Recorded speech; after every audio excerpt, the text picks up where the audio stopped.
Hello, Matt here with MJ Family Farms.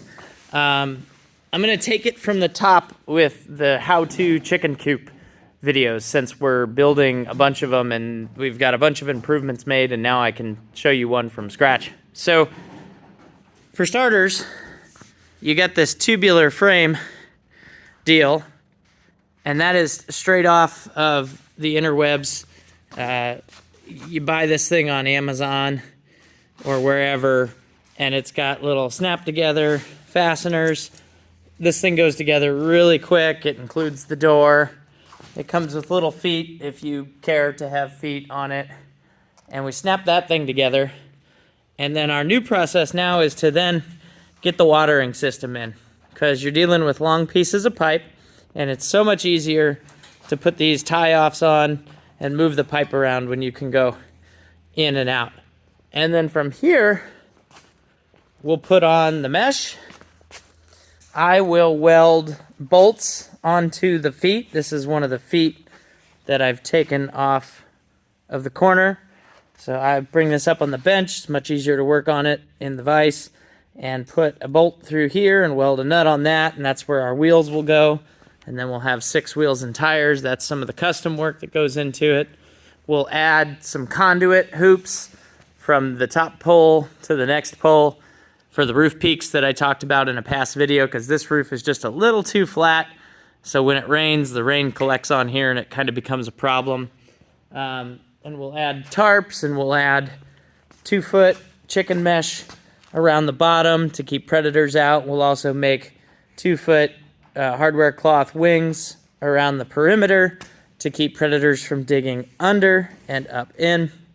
But here's what it looks like when you start, and it's really not that hard. You just get the tubes together, get your watering system in. In this case, it's our watering system and anti-roll ballast for when it gets real windy out here. Add your mesh, add your hardware cloth. If you're gonna do wheels and tires, add your wheels and tires, and then put your tarps on. And any kind of woodwork you wanna do inside is another trick.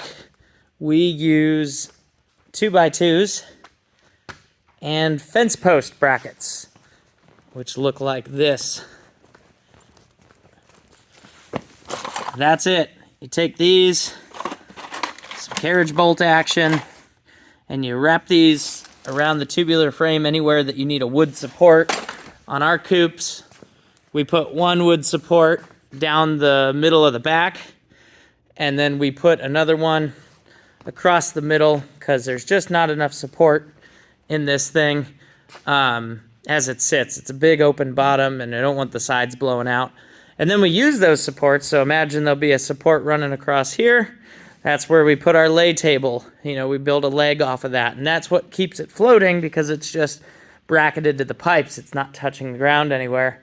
And then we do the same thing. We use those fence posts and wood to put other supports in different places, which maybe I'll make one more chicken coop video. You guys have to be getting tired of chicken coop videos by now, but to show kind of how that goes together, maybe as we're building it, maybe I'll try to string these videos together so you can see what that looks like.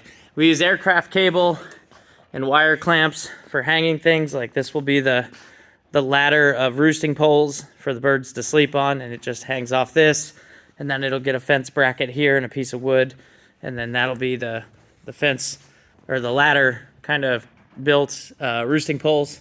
But that's it. Really simple materials. Everything's, you know, Home Depot, Lowe's, or your local ma and pa hardware store. Very simple and straightforward to put it together. Also, one more pro tip: don't waste your money on Schedule 40 PVC. We buy sewer and drain white PVC. I don't know what PVC costs near you, but for us, this stuff is $20 to $25 for a 10-footer of 4-inch. Schedule 40, I think, is almost double that. And it's really easy to work with. It's really lightweight. It's easy to cut. Definitely use a spade bit if you're drilling holes in it. Don't use a metal drill bit. You'll blow chunks out of it. And then we tie it off with twine that we have left over from our forage bales. Simple, easy, fairly cheap, a lot cheaper than Schedule 40. And that's it. You put all this pipe together, you drill some holes in underneath, and then you buy chicken watering nipples from Tractor Supply, Farm Supply, anywhere that carries, local poultry or chicken supplies. But that's it. So one more revisit here of the chicken coop. I thought it'd be cool to show it to you with just kind of the skeleton and the bare bones and what it takes to sort of customize this to get it out in the field. Enjoy.